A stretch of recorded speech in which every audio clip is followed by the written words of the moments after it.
Tama kayo, sir. All right, then let's share. I don't see you. Okay, sharing now.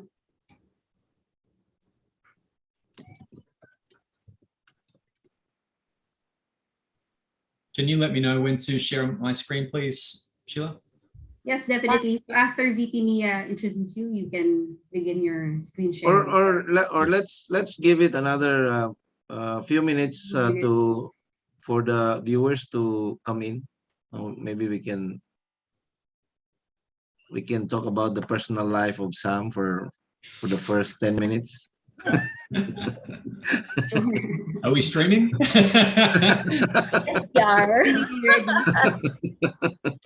Unfortunately, yep. Yeah,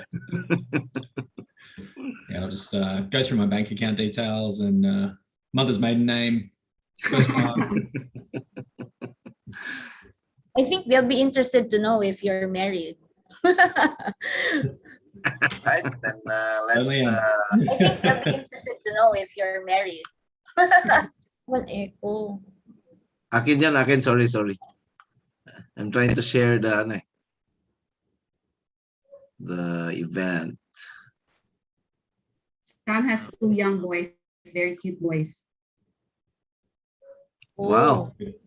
They like to Zoom bomb me. So thankfully this call's a little later, so they're tied up watching a movie. Hindi ko makita yung link. There's a nag-share ka na. share button at the bottom. I think Nag-share ka na. Wait. button at the bottom. Ako na naman nag-echo.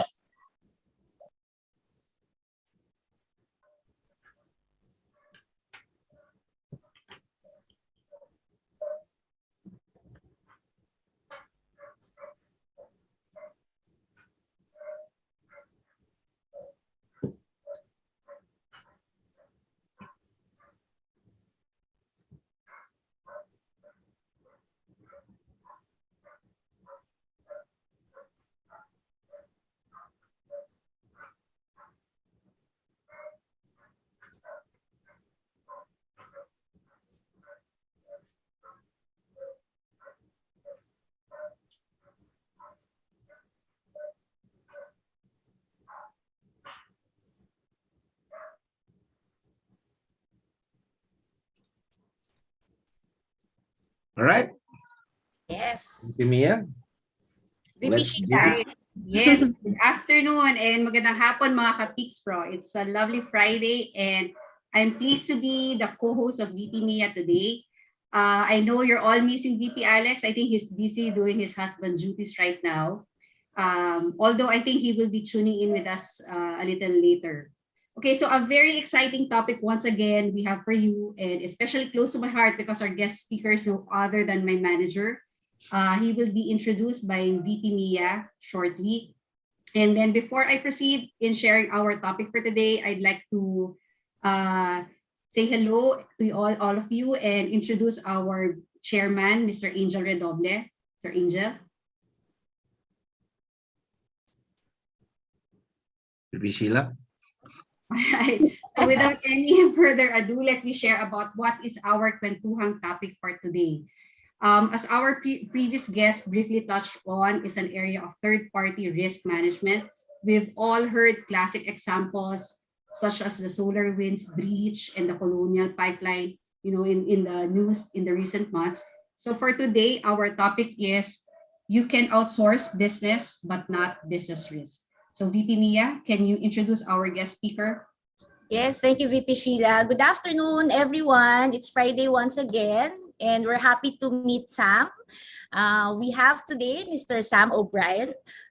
Did I pronounce your surname correctly? I'm so sorry if I Perfectly. Thank you.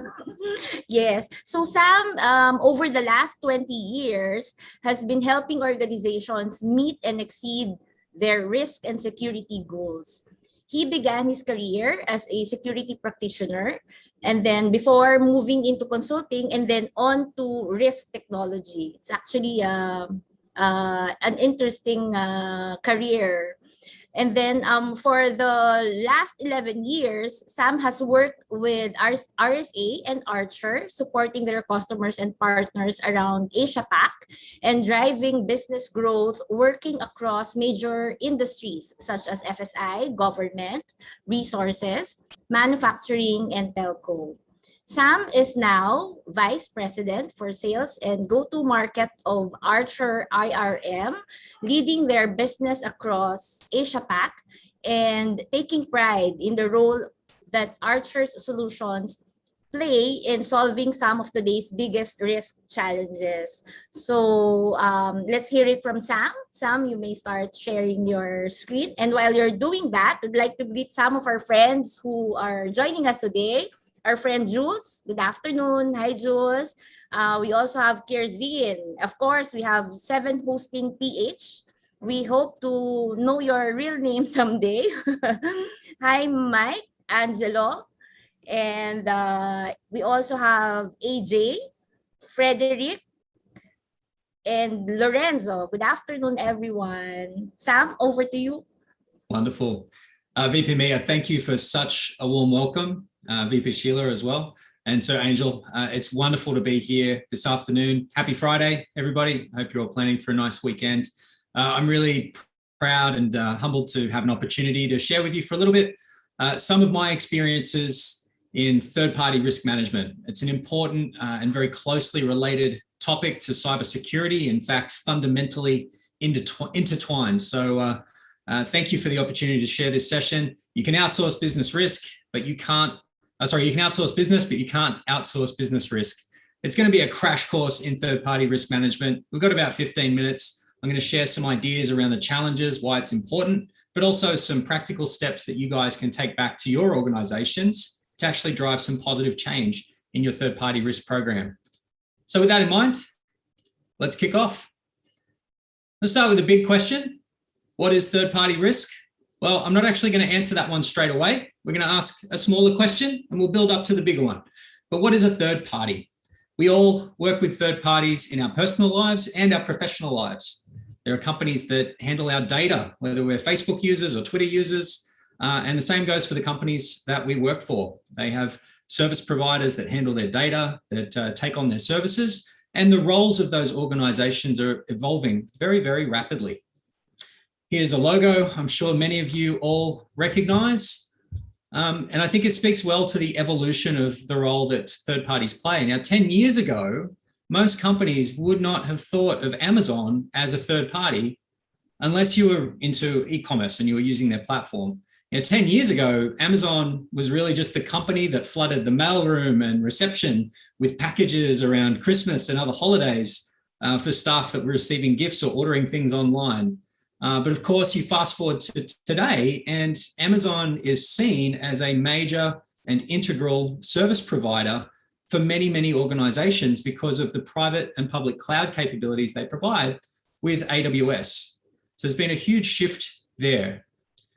Now, cloud providers aren't the only type of third party. Third party relationships are infinite in terms of the types that are available. I think you'd be hard pressed to find any organization out there that wasn't using a third party in some way. Even, you know, the cliched kids by the side of the road with their lemonade stand. Well, those lemonades and the sugar, it's got to come from somewhere, right? So they're using third parties as well. So third parties are used pervasively. And there's all types of third parties.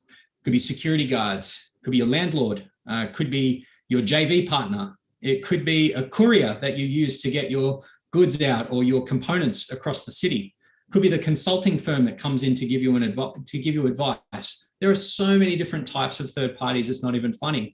But with every type of third party, and more specifically, with every type of third party service provided, there is a different risk profile, right? So cloud provider, they're storing your sensitive data, they're hosting it on the internet, it's publicly accessible. A consulting firm might be advising on strategy and being let in on secrets that could be damaging if they got out. Your insurer, if they went bust and a major event happened and they couldn't pay up, your business could be over, right? So there are these different profiles that really, really need to be considered, but it's an area of risk management that is getting more attention, which is really good, but still not getting enough attention in my mind. Now, why use third parties in the first place? Why not just do everything yourself? Well, you can't do everything yourself. It's impossible, right? You need to look at third parties, but most third parties are looked at to see what sort of benefit they can unlock. You know, of course, you need, if you're running a grocery store, you need supplies and groceries for that store. That's a very simple one, but talking about more strategic reasons to use a third party, perhaps it's about launching a new, unique and differentiated product, and you need some special component or some special upstream capability that only a certain third party can provide. Maybe you're seeking to unlock competitive advantage by doing that. Perhaps you're looking to leverage a certain vendor or supplier or consultancy's expertise to help you do things better, faster. Perhaps you're looking to expand your market share. Maybe there's a customer segment you can't reach. Maybe there's a country that you don't have people within, so you partner up to get into those locations. Quite often outsourcing, so maybe a business process being outsourced like payroll or accounting, that's often done for lower cost, right? Lowering the cost by having another team do it outside of the organization and therefore trying to drive some higher profit. So there's some of the reasons you would look at using third parties. But the next question is really, what causes third-party risk? Well, with any benefit, there of course comes some consideration for risk, and there needs to be some kind of balance struck. And that balance is really thinking about risk factors like, what is the security of the third party? And do I trust that third party not to have a breach? Do they have the right level of control, or are they lacking in control? Are they going to be resilient? You know, when I need that component, is it going to be available? That supply chain risk has been catastrophic recently because of the pandemic. It takes weeks and months to get packages moved across state lines and internationally, right? So that's a huge problem at the moment. Performance and quality, are they delivering to your standard? If they're making something on your behalf, is it going to break, or is it going to reflect the image and brand that you have as a company? If you're entering into new geographies, do they meet the compliance requirements that you need to meet? Or do they create issues that could lead to litigation and fines in the future? From a reputation perspective, do they operate their company in alignment with your values? More and more we hear about the need for third parties to deliver on your environment, social and governance practices and goals. And you might be looking at your supply chain and saying, well, does this partner operate in a company with bad human rights records? And would that potentially reflect badly on us, right? Then there's also a financial viability question. So if a third-party relationship isn't managed well, it might not deliver the value that you thought it would, and could end up costing you more money and therefore reducing your profit. I think for today's session, though, that top line there about security and resilience is absolutely key. So why is this so important today? So over the last few years, the adoption of third-party service providers has gone up and up and up. And I'm not just talking about the gig economy, I'm talking about strategic suppliers being sought to help drive business. And one of the big reasons for that has been digital transformation. So you all know about digital transformation, I'm sure, but third parties are really key to enabling some of those big elements, you know, moving to the cloud, using AI and machine learning. You typically need third-party capability or expertise to do those sorts of things. So that drives this increased adoption. So you see this behavior where while businesses may be sort of growing linearly, third-party services are actually growing exponentially. Even more so with the pandemic and the new normal mode that we're operating within, this has actually increased the dependency even further because we can't get to certain locations. It's too expensive and too difficult to have staff manning data centers, so we move to the cloud, right? We have customers that expect things to be delivered instantly, so we need fulfillment partners to get our goods and services out to them. So it grows even more. And then, of course, recently, the level of third-party risk, not just the dependence, has gone through the roof because we're seeing cyber incidents occur and these supply chain disruptions, which are actually really highlighting some of the weakness and dependence that organizations now have on their third parties. And in fact, it's proving that many things are just out of your control. I'll give you a really basic example. I tried to buy a desk recently. I'm working from home a lot. I'm sure many of us are, but I ordered a desk and it had to come from the next state over to where I live. It's about 700 kilometers, the delivery end to end. Ordered it 3 months ago. It took 2 months for the desk to turn up, but it was missing a component. It got lost on the way. Had to do a reorder. The vendor didn't have that stock anymore. I'm still waiting for the final thing to be delivered 3 months later. Now, the issue actually lied with the courier and then an upstream manufacturer. All right, the issues weren't directly that company's problem, but I have to say reputationally, they've got some challenges because I'm not satisfied that I'm still waiting for this, but many, many other people have many other problems much worse than that. But just a really simple example there. Right now, third parties are both an enabler and a threat, and that threat needs to be managed. There was a 2021 research study done by the Ponemon Institute that actually called out that 51% of organizations in the last month had actually experienced a data breach caused by a third party. This research just came out 4 months ago, by the way. They also called out that 74% highlighted that the breach was due to them giving their third parties too much privileged to sensitive data. This is a slightly older statistic here from 2018, but it called out, it's from the same group, the Ponemon Institute, called out that 11% of companies only are confident that they would actually be able to detect if a third party had lost or exfiltrated their data. Right, so it really speaks to just the frequency of these sorts of events. And the reason for it is that those third parties, as we all know from those case studies that Sheila just mentioned earlier, those third parties are a jump point into other networks and into other environments. And so often these service providers will have access into your network or in fact be hosting your network. So the richness of that asset as an attack vector and as a source of compromise increases. I was reading this paper that these stats came from, and there's a fantastic quote here, but providing remote access to third parties without implementing the appropriate security safeguards is almost guaranteeing a security incident and a data breach involving sensitive and confidential data. Almost guaranteeing. And that was from Dr. Larry Ponemon, the head of that institute. So why do these issues exist? I mentioned before that it's an area of growing capability, but still not being where it needs to be. And why is that?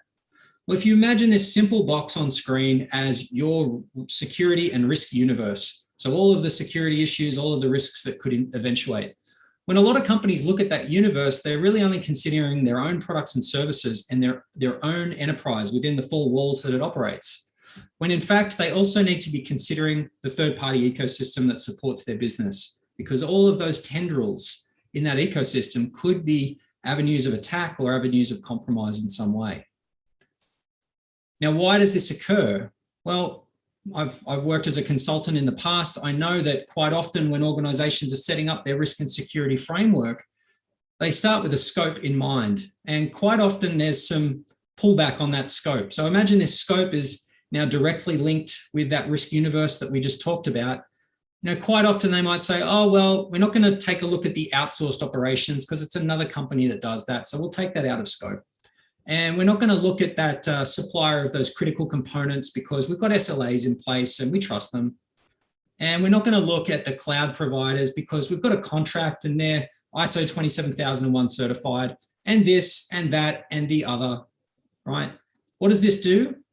It creates all these little pockets, these pockets of potential issues, but pockets that aren't being monitored and aren't being considered because they've been taken out of scope. So what does that leave for this, rich risk and security framework that you've built? But it's a framework with holes. So what can you do to manage those holes and start to close some of those gaps? So what I'm going to do is share 5 simple steps to stronger third-party risk management. First step, really simple. Well, simply said, takes some work, but identifying what third parties your organization does business with, right? So who do you actually do business with? Now, it sounds easy, but to amass this takes a little bit of time, but some real good places to start. Procurement. They know where the money's going to these third parties so they can give you some insight on what contracts are there and what services are associated with that contract. IT often have a really good clue on at least the technology providers. So start with them, start looking through the CMDB, who actually manages the infrastructure or who provides the applications. Start to build that base up as a catalog of vendors that you know you do business with, because then you can start to interpret what sort of services are provided and therefore how sensitive and critical those services are. Just because something's in the cloud doesn't mean it's risky. You might just have some PDFs that are linked in from your website in an Amazon S3 bucket, right? That's brochureware. It's not particularly sensitive. But if your customer e-banking platform and mobile banking platform is hosted in the cloud, well, that's highly sensitive and it needs a higher level of control. Step 3, once you've figured out what those services are and how critical they are, is to go and identify the potential risks in the relationship. For some organizations, this is done through a risk workshop. For others, it's through perhaps a structured questionnaire to really figure out what issues could be there. And then once you've done that, you've got a bit of a risk profile, go and engage the vendor, ask them questions, get feedback, get their attestations, get their evidence. And when you find gaps, work through them. Don't just build up a list of issues. You need to work with the vendor to improve them. Or if they don't improve, if all else fails, maybe look somewhere else. The final step in here, and this is an incredibly important part, and it's in fact the most complicated part, but there are some quick wins in here. But applying the right controls, remember that quote from Dr. Ponemon about not having controls almost guaranteeing a breach, right? You've got to have the right controls in place based on the type of service, the type of touch points that the third party has. But you also need to monitor, right? So for some organizations, that might be very, very, very detailed monitoring. For others, maybe it's using some automated means, some cyber monitoring, some cyber scoring to provide metrics that report back on alignment with best practices, maybe highlight potential vulnerabilities, and ultimately report on IT hygiene. But through those 5 steps there and wrapping around in a continuous improvement cycle, you can really make some major, major improvements in how you manage third-party risk. There's probably going to be some good reinforcement of good practice through an exercise like this, but there might also be some surprises where you find you're uncovered and some further investments are required. Final thing I wanted to share just to bring this home, speaking of how you can bring a capability like this to life, my organization, Archer Integrated Risk Management, is a provider in this space. We provide technology that actually takes you through those 5 steps, whether it's engaging with vendors online, whether it's some of the continuous monitoring activities, being able to report automatically on vendor security, and of course, being able to engage people in your business through dashboards and workflows to work through the issues that are found. So with that, I'd like to leave a parting question, but what are some of the third-party risks that you are taking? Thank you. Thank you so much, Sam. That is very insightful. Any thoughts, Mr. Chairman or VP Mia? Well, shout out muna tayo.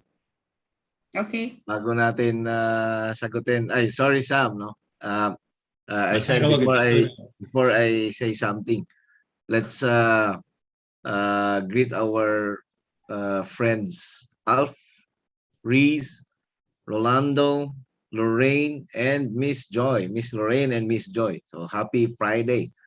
We're glad that you can you're able to join us.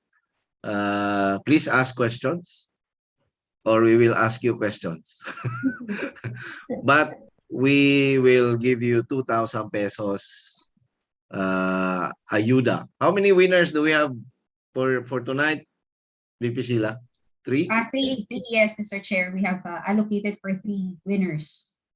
All right. So very interesting presentation, Sam. No, for us who are really thinking about risks, different risks in everything that we do, it is really a nightmare when you outsource whatever services from a third party, and the worst part there is how does the third party practice their cybersecurity, right? And the only thing that we can do is to ask for documents. And I believe for the longest time, this is really not enough, to just give them a checklist and then they will provide you with the answers and proof of implementation, because that's not really foolproof. No, and I believe we can considering our own the way we operate and practice our own cybersecurity. It cannot be done by just providing piece of papers, no, as proof. And let me ask you about what happened to SolarWinds, because that although it is not an outsourcing kind of engagement, but in a way we SolarWinds is a third party provider of Right. network monitoring or network management system, and that NMS is downloading, no, all kinds of patches, and that was actually something that I can relate to this third party risk as well, right? Because you need to be able to make sure that if your provider gets compromised, you should not be compromised as well. So how is this really is this preventable? Is this something that we can do something about? No? Yeah, I'm not going to say that situations like that are fully preventable, but that's where that sort of combination of, you know, having your right preventative, detective, and then your responsive controls are really key, so that when those issues do come to light, you can respond quickly. I know that was a very challenging situation for a lot of organizations, a lot of big scrambling to respond and to get back on top of it. But one of our providers, a partner that we work with, has actually shown some case studies where, you know, there were indicators that perhaps the security health was dipping a little bit below the established standards. Now, whether or not that would give enough evidence to then go and dig in, you know, that's a different story. But you know, having that mix of controls where you are not just relying on the, you know, the once a year checklist and document review, like you said, but you're actually building in that final step, that step 5 I mentioned before, of that continuous monitoring. There are a lot of service providers out there that operate in a space called security metrics, where they can actually provide ongoing automated scanning of providers. It doesn't need to be like an outsourced provider. It could be more like a vendor who's providing software to you or an appliance to you to monitor their own cyber health. Because the logic goes, if they're if they're maintaining their own cyber health well, that should be reflecting on your cyber health well as well. But if it starts to dip, then you've got an action to take. Thank you, Sam. That was really helpful. VP Mia, we have questions from our viewers. Yes, Mr. Chair. Actually, I think question from Leo and from Ben Isra are somehow related. So the question, Sam, is from Leo, is that will the third party be held liable for data breaches of their customers? Comes down to your procurement team and your legal team, I think, to have the right contracts and the right liability arrangements in place. But I know that's certainly a common topic for us as a service provider, making sure that those arrangements are there and that there's governance around it. Unfortunately, I think a lot of organizations have got long established contracts, and they're left now in an awkward position where they want to continue doing business with some organizations, but they've got to go and retrofit some of these additional requirements in, and often that means waiting for the next contract renewal to come around. But yeah, it's really the contract that's needed in those cases. Yeah, thank you, Sam. And just to add, you mentioned the contract is very important. Now, who is responsible of making sure that the contract is there? So that's usually going to, well, there's a couple of elements to that. So a lot of service providers would have usually a standard contract, which would have some provisions in it, but the customer, it would be then be up to the customer consuming a service to review and understand if those provisions are satisfactory or whether they'd want an additional arrangement put in place. And so that becomes, I guess, a negotiation there. And that's why that sort of that uplift activity becomes challenging, right? Because it's relying on a contract change occurring, which isn't something that's always possible to do. Yeah, very true. VP Sheila, you want to ask the question from Ben Isra? Yes, thank you, VP Mia. So Sam, there's another question from Ben Isra Dakuda, who is from Evo Labs, our future technology partner. So if you have multiple third-party vendors, how do you manage blame gaming? So I suppose this is in the event of a breach. Sorry, could you repeat the last part of it? How do you manage, what was it, sorry? Blame gaming.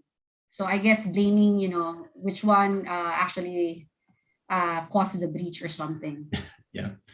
Well, that's where it might be helpful to bring in another third party, that being a forensics team, to come and do the review and get an independent view on where the issue lies. But yeah, I can see how that would play out. I know back from my consulting days, working in helping a customer deal with security incident response in a heavily outsourced environment.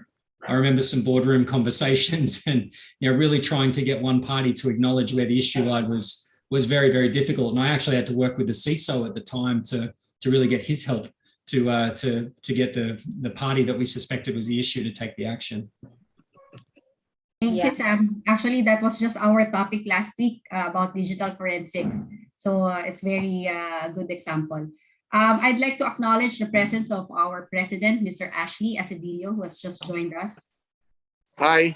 Hi, Hi, President. guys. Good afternoon, Mr. President. Afternoon. I'm dialed in from Palawan, Oh, Wow. beautiful island of Palawan. And later on, if there's a chance, may I also ask a question of our guest? Yeah, you can ask now. Yeah. Okay. Yeah, Sam, Mike, you're probably familiar with the Clean Network project of the United States government, right? I'm actually not. I'm going to put my hand up and say I'm not. All Sorry. right. Okay. Yeah. Maybe you can give me a maybe I crash could course. Yeah, maybe. Okay. I'll lay down some points based on that project. So the U.S. government, through the U.S. Department of State, issued a policy stating to the effect that if you'd like to do business with the U.S. federal government as well as entities doing business with the U.S. federal government, you will have to rid both your network and your supply chain of Chinese product. suppliers with clear ties to the Chinese government. So of course, you already have companies like Huawei, ZTE, and many such companies whose ownership structure is very opaque, which creates now the impression that they are indeed tied with the Chinese government. Not to mention the fact that in 2017 they passed a law mandating that all companies headquartered or incorporated in China must cooperate with state intelligence agencies. Which brings me now to my question. Taking aside the political aspect of that policy of the US government, does it really achieve that objective of somehow minimizing, it's totally impossible to get rid of all the third-party risks. But does that policy, as I described it, somehow mitigate against such risks? Sam? Yeah, that's a very, very big question, and obviously, I'm not going to go into the politics of policies like that. But for me, it does speak to. So a couple of points I want to share there. For me, it does speak to, I guess, a broader issue in trying to actually run a supply chain risk program, and that's actually dealing with what's called nth parties. Right. So the concept of nth parties is that you don't just have third parties, your third parties have third parties, and those third parties have third parties, right? So that's where you get this nth party problem. And actually trying to trace back along that supply chain to make sure that there's no angle of compromise or no suspicious actor along the way, or state entity that might be a source of compromise, for example. It's a very, very difficult thing to do, because trying to source all that data to make all those connections is a huge task. but it is an area that's evolving. One area that our organization Archer is working at the moment, we actually have some use cases around something called CMMC, which is a capability maturity model designed by the US Department of Defense. So it's not sort of aligning specifically with what you say there, but it's essentially looking at boosting cyber maturity within the defense industrial base to ensure that contractors of that base are running adequate cyber programs, running adequate supply chain programs. And if they're not at level 5, that's okay. It's about growing along the way. So I haven't exactly answered your question there, but hopefully some food for thought. Thank you, Sam. Thank you. Appreciate it. To add to that point raised by our national president, it's really I think the biggest nightmare when it comes to third-party risk, because this is not just a hardware that when connected to your network, you can pull out anytime without compromising or sacrificing your operational capability, and not to mention the timeline you need to replace, and to put everything back to normal, or your services. So this is not just a third-party risk on the cyber risk side. It's also operational. It's also on the operational risk perspective. So having even Patrick Sulit here is mentioning about the RASI, between the provider. I'm sure a lot of organizations are also doing that, but it's the implementation when the hardware or everything is already implemented. Implementing the RASI really takes a huge amount of time and dedication of a unit or group within an organization. And most of the time, when everything is already running, we no longer have time to deal with all these things. So we just accept as it is, and without realizing that the risk is getting higher and higher. Not to mention that even the cyber risk insurers, they because of the market demand to cyber risk insurance, and because of the success rate of ransomware in particular, the insurers are doubling the premium, but cutting down on coverage or adding more limitations on the kind of incident that can be covered, right? So that's really a problem, and at the end of the day, it's us, the businesses and the consumers that are really on the problematic side. I think it'd be just with all the ransomware attacks that are happening, I think it would be a very good time to be working in that sort of cloud data storage, cloud recovery space, because that's so valuable, just being able to roll back if you were to be compromised in that way. I know it's not feasible in every case, but hugely valuable. Yeah, I agree.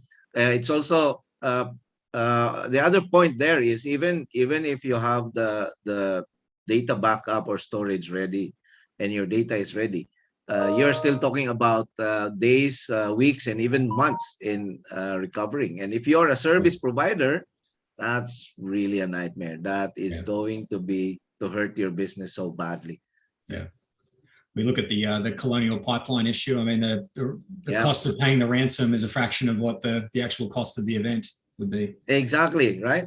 And on top of that, if the attacker was able to extract your information and blackmail you to, if you will not pay, they will publish the information somewhere, then you will also have a problem with legal or compliance, right? And that's another penalty. You're lucky if you just you will only be asked to pay. What if you will be asked to go to jail? That's okay. I've talked too much already, VP Mia. So actually, we have a really very interesting topic today. That's why we have so many questions from our viewers.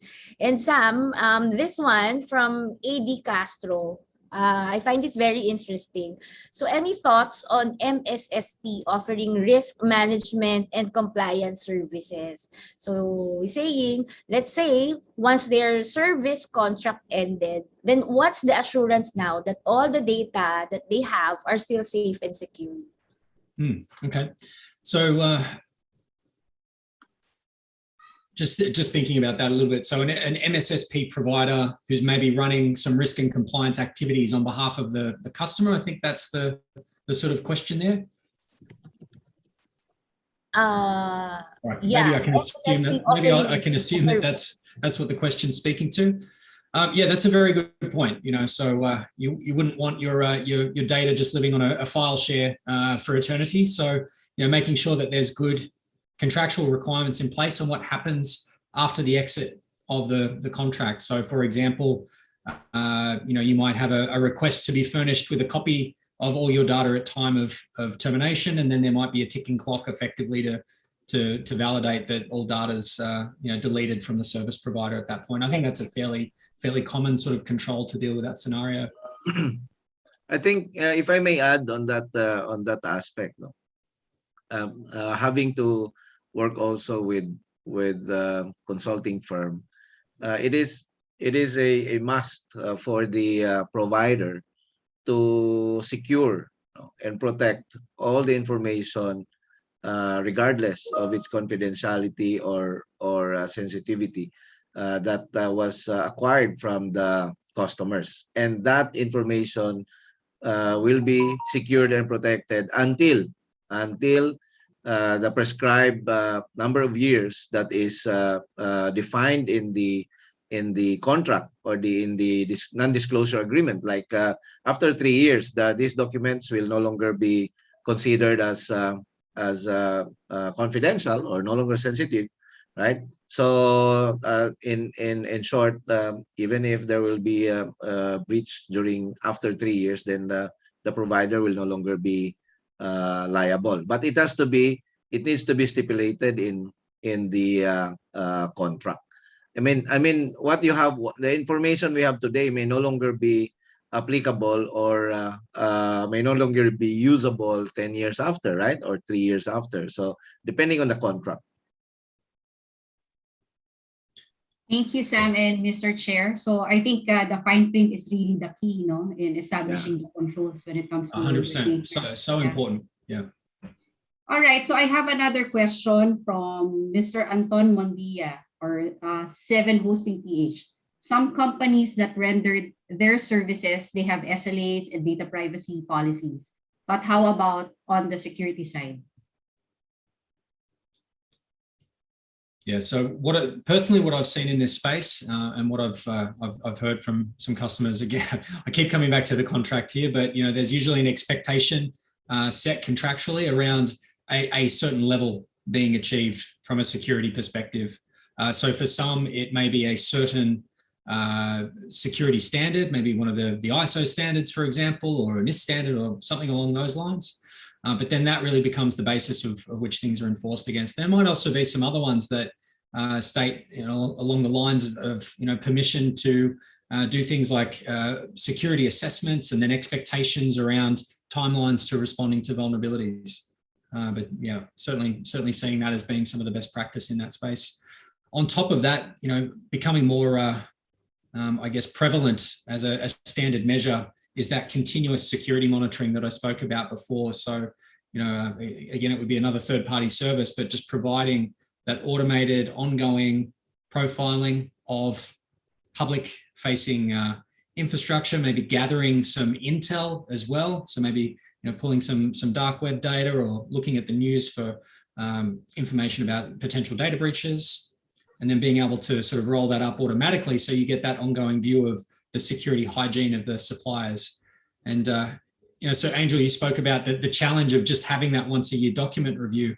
Like it's a big process to go through, but it's really, really important. That's kind of the basic hygiene of managing the relationship. But more and more I'm seeing companies sort of step up into that next level, maybe just starting with like their top 10 or their top 20 suppliers of doing that automated scanning, but then looking at rolling it out for their more critical ones and maybe opening it up over time, just so that they've got that visibility of whether or not their vendors are actually living up to their security expectations outside the once-a-year audits. Well, if I may add also, I think the reason why most of the time we see SLAs and data privacy policy is because number one, SLA is based on your how you want your provider to deliver your services acquired. So it's monetary. I'm paying you this much. I expect you to deliver this and that. So that's SLA. That's common. Now data privacy is always there because it's a requirement. No, we have laws and regulations that are requiring us to have data privacy, and if we are acquiring services from third parties, even if we are the customer, we need to make sure that our provider or suppliers are also practicing data privacy. Otherwise, if they're not, and your information was compromised on the third-party provider, then you will still have a liability. So that is why. And why not have cybersecurity most of the time? Because it's not required in the law, right?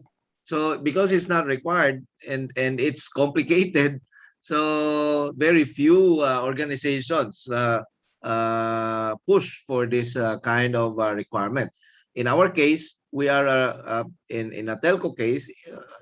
A telco is a regulated company, so they must have this kind of requirements. Maybe when the time comes, when we have a comprehensive cybersecurity related policy with the help of our national president in Congress, right? So we can already have that law to make sure that a requirement would be a cybersecurity aspect would be required in every transaction, in every business, in every contract, or in everything that you offer or you buy. How about in other countries, Mr. Chair? Is it do they have a law that says that? Yeah, some countries already have that kind of policy, and some countries don't, but they leave the practice to organizations. No, so most of the time regulated, especially if you are an SEC listed company, whether local or US SEC, there is a clear requirement there for you to practice cybersecurity and to make sure that whoever you deal with will also have a security practice.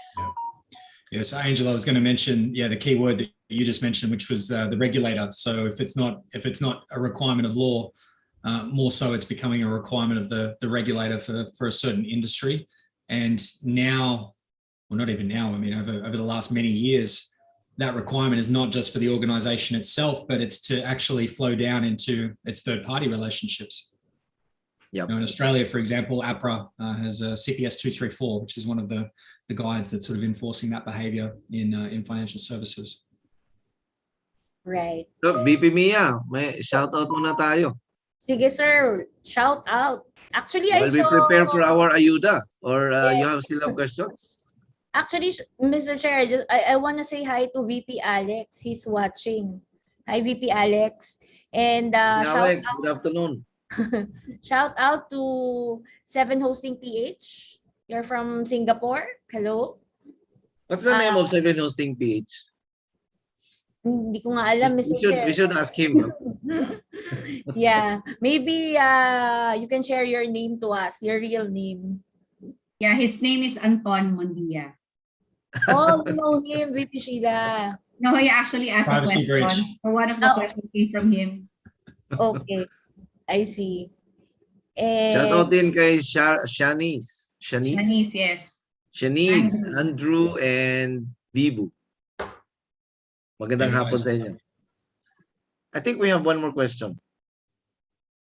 Did we miss anything? From Kiev Voz, Mr. Raviv. Why third-party risk is being avoided? Precisely, it can be a Trojan horse against. Well, he was making a comment, and yeah, I agree. I agree. No? It will compromise as mentioned by me now. Agree. Okay. I guess, VP Sheila, we're ready for our Ayuda questions. Yes, would you like to start the first one, VP Mia? Yes. So for today, it's going to be very easy, no? It's going to be a multiple choice question. Wow. Okay, so our first question is, which is not an example of a third-party service? Hold on. For the answer, does it have to be just the letter or everything? Can be the letter only. Just the letter. So it's going to be hashtag PixPro and then the letter. Okay. So the first question, which is not an example of a third-party service? A, cloud IT service. B, power. C, internal accounts team. Or D, courier. Okay, I think we have a winner. Really? So fast? Yeah, he's very quick. Anton, Hacked. parang sobrang bilis Did we post is it it B? already earlier? Yeah, it was posted by our page. Yeah. Well, So it's B. Anton's answer, I'm sorry, is wrong, right? The first person who answered correctly is Frederick Gonda. Wow, congrats. Congrats, Mr. Frederick. Yeah, so the answer is C. No, I think VP Mia, sorry. Probably the correct is Leo. Really? Leo, yeah, he was the first one. Wow, sorry. Fake news ako. Sorry. Yeah, we can probably, yeah. It was Leo Paris. Yeah, si Leo sa taas pa, no? Yeah, tama. Yeah, Oh, Leo Paris. okay, sorry. I think si Frederick has won several times already in the past. Share naman with others. Yes. VP Sheila, question number 2. All right, I'll ask a second question. Which is a common reason for third-party risk? Letter A, unknown vendor rules and relationships. B, no understanding of the vendor's security levels. C, uncontrolled access by third parties to your internal systems. And D, all of the above. Hashtag, Hashtag PixPro. and then your answer. Ooh, we have an answer. Is AD Castro the first one to answer? Just to confirm. Yes. Okay. So AD Castro, your answer is correct. It's D. It's all of the above. Right. Okay, for our last question. Pabilisan to, pabilisan. Mas okay yata pagka letters lang, no? Faster. Okay, number 3. What is a good first step in managing third-party risk? A, building a vendor catalog. B, implement a firewall. C, renegotiate third-party contracts. Or D, just do everything yourself.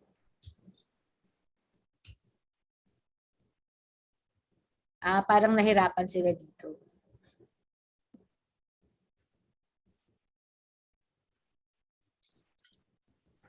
Okay, anong answer? Am I right? We have a winner. Yes, we have. Sino? Is it LJ Rufon. LJ Rufon? Yes. So the answer is A, building a vendor catalog. All right. Siguro, Tricky one. Well done. VP Mia, no? And VP Sheila, we can take this opportunity to advise our viewers na our last broadcast for the year will be on the first Friday of December.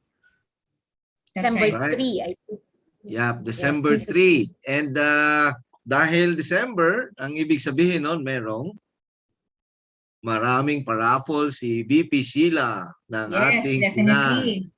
So, Marami tayong paraffol, ha? yes, Mr. Chair, ready na natin yan. Okay, so hindi lang ayuda, no? So sa ano natin, 3 ayuda, pero sa ngayong last ano natin, we will ask our friends and sponsors to provide more. So baka yung last session natin puro raffle na lang gagawin natin doon. Oo, yeah, maganda kwentuhan, raffle. So, Oo. parang Christmas party ng mga ka-Pix Pro. Yep. So maghanda kayo ng sarili nyong inumin, mag-inuman tayo sa Yes. Kwentuhang inuman naman with raffle and many prizes, no? All right. Okay, VP Mia and VP Sheila. Yeah, so maybe we can ask Sam. Sam, any last maybe thing you wanna share with everyone? I hope everybody has gotten something out of the session today. If not, I'm very sorry for wasting your time, but I think it's a very important topic.